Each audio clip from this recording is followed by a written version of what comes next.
আড়ালে বসে আছেন শ্রদ্ধেয়া সম্মানিতা মা বোনেরা। আলোচনার সূচনায়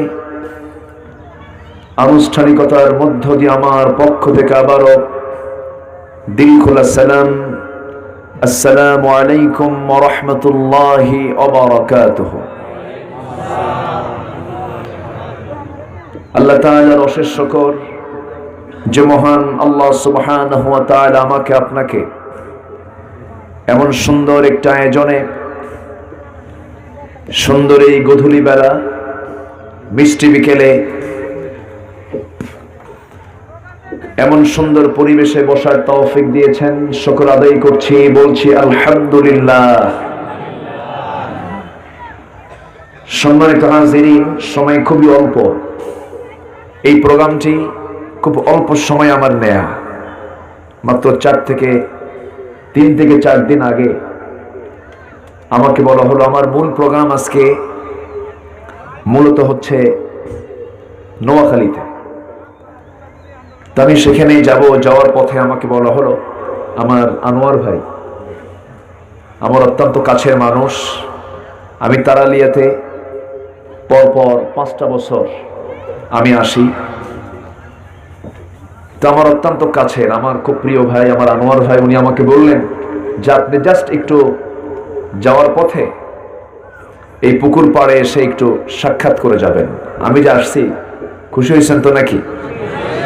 বলি আলহামদুলিল্লাহ। একটু লোকজনের আধিক্য একটু কম, আর বিকেল বেলা তো মানুষের একটা ব্যস্ততাও থাকে। আর নাম্বার 2 হলো হঠাৎ করে এই আগমন আমার, অনেকে জানেনও না।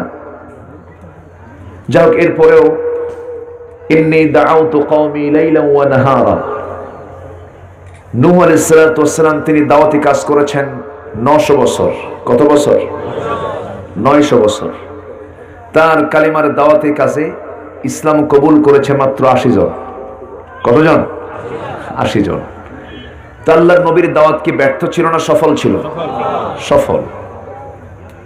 উনি 900 বছরের দাওয়াতি কাজ করে লোক পেয়েছেন মাত্র 80 জন, 80 প্লাস, সামান্য কিছু। জি বসেন, আলহামদুলিল্লাহ।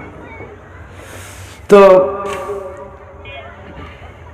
এখানে আমরা যারা আছি তার চেয়ে কম আছি না বেশি আছে? বেশি আছে। হতাশার কোনো কারণ নেই। সম্মানিত ভাইয়েরা, এবং এখানে বাদ মাগরিব আলোচনা হবে, বা দেশা আলোচনা হবে। অনেক আমার চেয়েও বিচক্ষণ বিদগ্ধ আলেম ওলামা বৃন্দ তারা কথা বলবেন। আমি একটু ভাঙ্গা মানুষ, এলেম কালাম তেমন কিছু নাই, কিছু কথা একটু বলে যাচ্ছি। আমাকে একটু বলা হয়েছে, হুজুর আপনি একটু আজকে পারিবারিক জীবনের কিছু কথা বলবেন, পারিবারিক সামাজিকতা নিয়ে কিছু কথা আপনি বলবেন। হ্যাঁ, এটা দরকার। একটা পরিবার যদি ভালো হয়ে যায়, একটা সমাজ ভালো হয়ে যায়। একটা রাষ্ট্রের একটি গুরুত্বপূর্ণ পার্ট, একটা অংশ হচ্ছে পরিবার। আমরা সবাই যদি পারিবারিক জীবনে ইসলামটাকে ফিরে আনি, ইসলামটাকে যদি প্রতিষ্ঠিত করে ফেলি, সমাজ ভালো হয়ে যাবে। একটা পরিবার ভালো হলে সমাজ ভালো হয়, সমাজ ভালো হলে একটা রাষ্ট্র, একটা জাতি, সুন্দর একটা জাতিতে রূপ নিতে পারবে। এজন্য আল্লাহ তাআলা অনেক সামাজিক কথাও বলেছেন কোরআনে কারীমের ভিতরে। পারিবারিক বক্তব্য তো আছেই, এর মধ্যে কি নাই? সবই তো আছে। পারিবারিক সূরার ভিতর অন্যতম সূরা হলো সূরাতুল হুজুরাত, সূরা লোকমান, সূরা নূর। এই সমস্ত সূরাগুলো আমরা একটু পড়ার চেষ্টা করব। আমরা তো ক্ষণিক সময় নিয়ে বসেছি, দেখি কি বলা যায়। একটা পরিবারে অবস্থান করে হলো, মূলত একটা পরিবার শুরু থেকে গড়ে ওঠে হলো স্বামী স্ত্রীর মধ্য দিয়ে। স্বামী স্ত্রী দুজন সম্পর্ক, বৈধ সম্পর্কের ভিত্তিতে একটা পরিবার গড়ে উঠল। যেমন করে প্রথম পরিবার গড়ে উঠেছিল দুজন স্বামী স্ত্রী, আদম এবং হাওয়া, এবং তারা সংসার গড়েছিলেন দুনিয়াতে আগে না জান্নাতে আগে? এখান থেকে একটা বিষয় ফাইন্ড আউট হয়ে গেল, আমাদের বাপের ভিটা কোথায়? জান্নাত। আমাদের বাপের ভিটা কোথায়? জান্নাতে। এই যে একটা পরিবার গড়ে উঠলো, এই পরিবার ট্রান্সফার হয়ে দুনিয়াতে আসলো। উনি 1000 বছর বাঁচলেন। কত হাজার বছর? 1000 বছর। আমরা কতদিন বাঁচি? 60, 70, 80, 90, না হয় 100 বছর। আমার মাঝে মাঝে মনে হয় কি জানেন ভাইজান, খোকন ভাই, মাঝে মাঝে মনে হয় যে ওই 1000 বছর বেঁচেছে যারা, তারা যদি প্রেজেন্ট ওয়ার্ল্ডে আসতো, এই আধুনিক দুনিয়ায় যদি আসতো, তারা বলতো এই বড় বড় হাইরাইজ বিল্ডিং করে লাভটা কি? 1000 বছর আমরা বেঁচে ছিলাম আগে, তো এই 60-70 বছরের জন্য এত স্বপ্ন দেখে লাভ কি? চলো গাছতলায় থাকি। কোন তলায় থাকি? গাছতলায় থাকি। সম্মানিত ভাইয়েরা, দুজন চলে আসলেন দুনিয়াতে। আল্লাহ তাআলা তাদেরকে শূন্য হাতে পাঠান নাই। দুজনকে আল্লাহ তাআলা জীবনটাকে সাজানোর জন্য, পরিবারটাকে গঠন করার জন্য, সন্তানদের লালন পালনের জন্য সুন্দর ব্যবস্থাপত্র দিয়ে দিয়েছেন। ডাক্তারের কাছে গেলে যেমন ডাক্তার সুন্দর করে একটা কাগজে লিখে দেয়, প্রেসক্রিপশন করে দেয় যে আপনার এই রোগ হয়েছে, আপনি এগুলো খান, আপনি এগুলো ট্রিটমেন্ট করেন, ঠিক হয়ে যাবে। তেমনি আল্লাহ তাআলা জান্নাত থেকে দুজনকে দুনিয়াতে পাঠিয়ে দিয়ে জানিয়ে দিলেন, قُلْنَا اهْبِطُوا مِنْهَا جَمِيعًا فَإِمَّا يَأْتِيَنَّكُمْ مِنِّي هُدًى فَمَنْ تَبِعَ هُدَايَ فَلَا خَوْفٌ عَلَيْهِمْ وَلَا هُمْ يَحْزَنُونَ। জোরে বলুন আল্লাহু আকবার। আল্লাহ তাআলা বলেন, আদম রে, তুমি তোমার স্ত্রীকে সস্ত্রীক তোমরা দুজন দুনিয়াতে চলে যাও।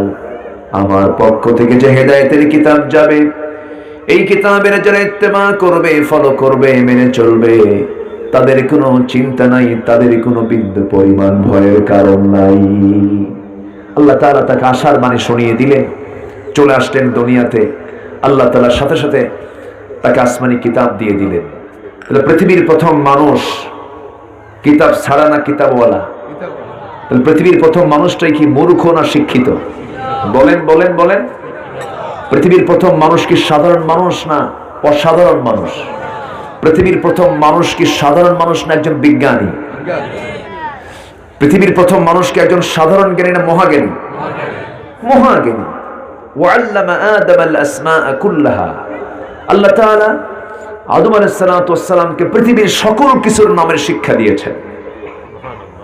এরকম শিক্ষা পৃথিবীর কেউ পায় নাই। পৃথিবীতে আজ কিয়ামত পর্যন্ত এত জ্ঞানী কেউ আসবে না। ওয়াল্লামা আদামাল আসমাআ কুল্লাহা। পৃথিবীর সকল কিছুর নামের শিক্ষা দিয়েছেন আল্লাহ তাআলা আদমকে।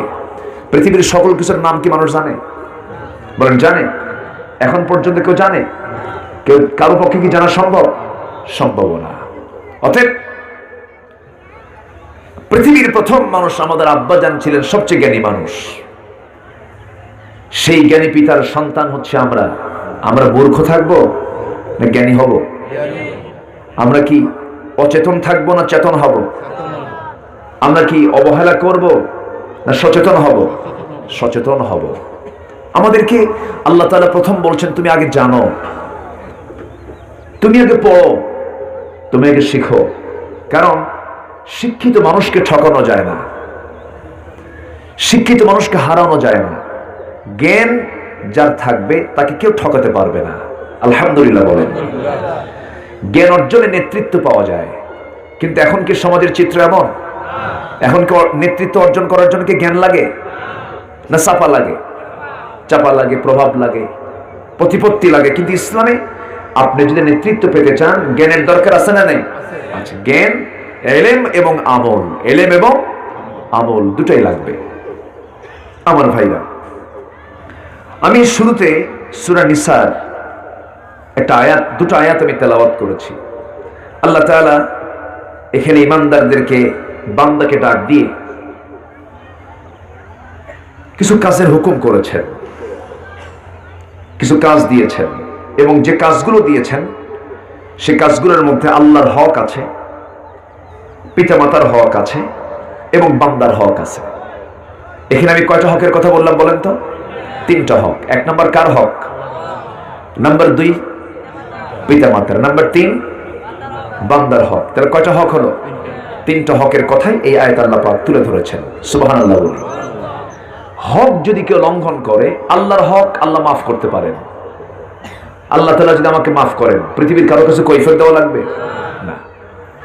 কিন্তু পিতা মাতার যে হক আছে এবং বান্দার যে হক আছে, হক লঙ্ঘিত কোনো গুনাহ আল্লাহ মাফ করতে পারবেন না, কারণ বান্দা না মাফ করলে আল্লাহ মাফ করার প্রশ্ন আসে না। এই জন্য আমি আজকে, আমাকে যেহেতু বলাও হয়েছে, আমি বিকেলবেলা সবার ব্রেন ফ্রেশ আছে। আমরা তো এই দেশে ওয়াজ মাহফিল করি হলো, আমাদের কপালে চটে হলো রাত 11টার পর।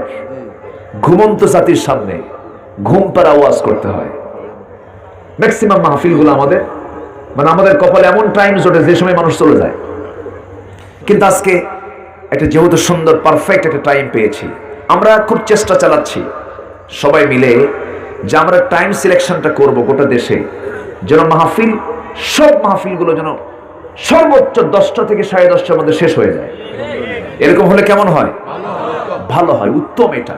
কারণ 10টার পরে ওয়াজ হয় না, হয় আওয়াজ। 10টার পরে আলোচনা হয় না, হয় আলু সানা। বোঝেন নাই, কিছু হয় না। তো আমি এটা খুব ধন্যবাদ দিচ্ছি মাহফিল কমিটিকে, তারা সুন্দর পরিবেশে সুন্দর আয়োজন করেছেন। বলি আলহামদুলিল্লাহ। এই সিস্টেম চালু হবে, জোরে বলি ইনশাআল্লাহ। কিছু কিছু এলাকায় রাতে মাহফিল হয় না, রংপুরে, সিলেটে, চিটাগংয়ের কিছু অংশে রাতের বেলা মাহফিল ওরা করেই না, দিনই মাহফিল শেষ করে ফেলে। আমি আমার জীবনে যত মানুষ দেখেছি, বেশি মানুষ দেখেছি দিনের বেলা। এই তো গত 7-8 দিন আগে, 8-9 দিন আগে হবে, রংপুরে আমার মাহফিল ছিল। শেষ কোথায় আমি খুঁজে পাই নাই। মাহফিলের লোকের শেষ কোন জায়গায় আমার চোখে পারে নাই। এত মানুষ দিনের বেলা হয়। তো একটা সিস্টেম চালু হয়ে গেলে এটা হবে ইনশাআল্লাহ, জোরে বলি ইনশাআল্লাহ। সম্মানিত ভাইয়েরা, তাহলে এখানে কয়টা হকের কথা বললাম? 3টা হক। একটু আমরা সংক্ষিপ্ত সময়ে আমরা শোনার চেষ্টা করব। আল্লাহ তাআলা বলেন, ওয়া'বুদুল্লাহ ওয়া লা তুশরিকু বিহি শাইআন ওয়া বিল ওয়ালিদাইনি ইহসানান ওয়া বিযিল কুরবা واليتامى والمساكين والجار ذي القربى والجار الجنب والصاحب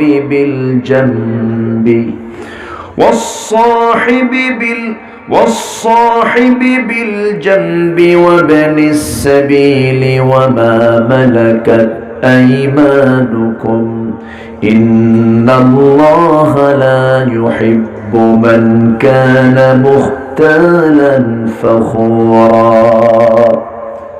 আল্লাহ তাআলা অর্ডার দিচ্ছেন, তোমরা 1 নম্বর ইবাদত করবে কার? আসতে বলবেন না, কার? আর ইবাদতের শর্তই হলো শিরিক করা যাবে না কার সাথে? নাম্বার 2 হলো বাপ মার সাথে ভালো ব্যবহার করো। এরপরে আল্লাহ তাআলা 3 নম্বর হকের দিকে বলতে গিয়ে দেখেন কত লম্বা ওয়াজ করছেন। নিকট আত্মীয়, এতিম মিসকিন, এদের সাথে ভালো ব্যবহার করো। এতিম মিসকিন এবং নিকট আত্মীয়ের সাথে সবচাইতে খারাপ ব্যবহারের সম্ভাবনা কম না বেশি? এতিমদেরকে আমরা গুরুত্ব দিই না, অবহেলা করি? বাপ নাই, যে চায় সে একখান থাপ্পড় মারে, একটা লাগায় দেয়। রাসূল বলেছেন, আমি এতিমদের সর্দার। আল্লাহু আকবার বলবেন না? এতিমের মাথায় যে হাত বুলায় দেবে স্নেহের পরশ দিয়ে, মাথায় যত চুল, প্রত্যেকটা চুল একটা করে নেকি তার আমলনামায় দেওয়া হবে। তাহলে আমার রাসূল শুধু এতিম একদিকের ছিলেন না, 2 দিকের এতিমে ছিলেন। বাপও হারা, মাও হারা, আবার দাদাও হারা। দাদাটাও চলে গেছে 8 বছর বয়সে। কেন এতিম করা হলো? যেন পৃথিবীর কোনো এতিম না বলতে পারে যে আমাদের রাসূল এতিমের কি অধিকার প্রতিষ্ঠা করেছেন। উনি তো নিজে এতিম ছিলেন না, এই জন্য আল্লাহ তাআলা তাকে এতিম করে পৃথিবীতে পাঠিয়েছেন। আলাম ইয়াজিদিকা ইয়াতীমান ফাআওয়া। হে রাসূল, আমি তো আপনাকে এতিম অবস্থায় পেয়েছি, এরপর আমি আপনাকে আশ্রয় দিয়েছি। তাহলে দেখেন, ইসলাম মানবতার কথা বলে। বলি আলহামদুলিল্লাহ। ইসলাম কিসের কথা বলে? মানবতার কথা বলে। নিকটতম আত্মীয় স্বজনদের সাথে দেখবেন দূরবর্তী, কেমন ধর্মের আত্মীয়, এরকম আছে নাকি এলাকায়? এমনি ধর্ম সম্পর্ক বানায়, এমনি বানানো এরকম আছে নাকি? এগুলো আপনার সঙ্গে এমনি আমার সম্পর্ক, কোনো আত্মীয়তা নাই, কিন্তু এমনি সম্পর্ক তৈরি হয়েছে, ধর্মীয় সম্পর্ক। এটা কোনো সম্পর্ক নাই ইসলামে, এটা ইসলাম কোনো এটা এলাও করে না। এমনকি এই সম্পর্ক করতে যায় ওদের মধ্যে মুহরমের মতো আচার আচরণ, মানে মানে মুহরিম হলে যে চলাফেরা হয়, যেরকম নিকটতম যারা মুহরিম, গায়রে মুহরিম আর মুহরিম অর্থাৎ যাদের সঙ্গে বিয়েটা জায়েজ নাই তাদের সঙ্গে দেখা করা কি জায়েজ, আর যাদের সঙ্গে বিয়ে দেখা করা জায়েজ নাই তাদের সঙ্গে বিয়ে হওয়া জায়েজ। আমার কথা কি বুঝতেছেন? যাদের সাথে দেখা করা জায়েজ তাদের সঙ্গে বিয়ে জায়েজ নাই, আর যাদের সঙ্গে দেখা করা জায়েজ নাই তাদের সঙ্গে বিয়ে হওয়া কি জায়েজ। এই ধর্ম নামে একটা সম্পর্ক আমার দেশে আছে, কিছু কিছু জায়গা আছে, ফেনীতে আছে কিনা জানি না। এই ধর্ম সম্পর্ক করতে গিয়া মুহরম বানায় ফেলে, ছেলে মহলে মেয়ে যায়, মেয়ে মহলে ছেলে যায়। এটা কি হালাল না হারাম? আসতে কবেন না, হালাল না হারাম? ছোট হারাম না বড় হারাম? বড় হারাম, মারাত্মক হারাম। ইসলাম এটা এলাও করে না। অথচ ধর্মের ভাই ধর্মের চাচা বানাইছে, সেখানে ফলমূল পিঠা সামগ্রী সব আসা যাওয়া করে। নিকটতম ভাই, নিকটতম বোন, নিকটতম চাচা, নিকটতম রক্তের আত্মীয় খবর রাখে না। আছে না নাই? আছে। আল্লাহ তাআলা ওগুলো চান না নিকটতম চান? নিকটতম চান। নিকটতম আত্মীয়ের সাথে তুমি সুন্দর আচরণ করো। জি,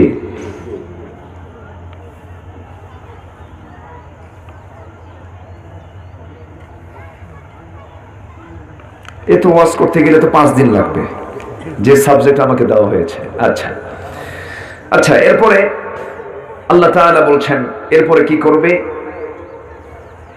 ওয়াসসাহিবি বিল জামবি ওয়া বিনিস সাবিল, আত্মীয় প্রতিবেশী, অনাত্মীয় প্রতিবেশী এবং পার্শ্ব সাথী, আত্মীয় আত্মীয় তার প্রতিবেশী, তাদের সাথে তুমি ভালো আচরণ করো।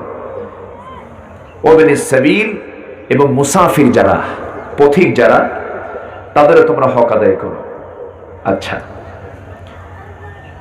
তাহলে আল্লাহ তাআলা এই জায়গায় কোনো কিছুই কিন্তু বাদ দেননি, এবং তোমাদের ভিতরে যারা মালিকানাধীন বাদী গোলামদের প্রতি সদয় ব্যবহার করবে।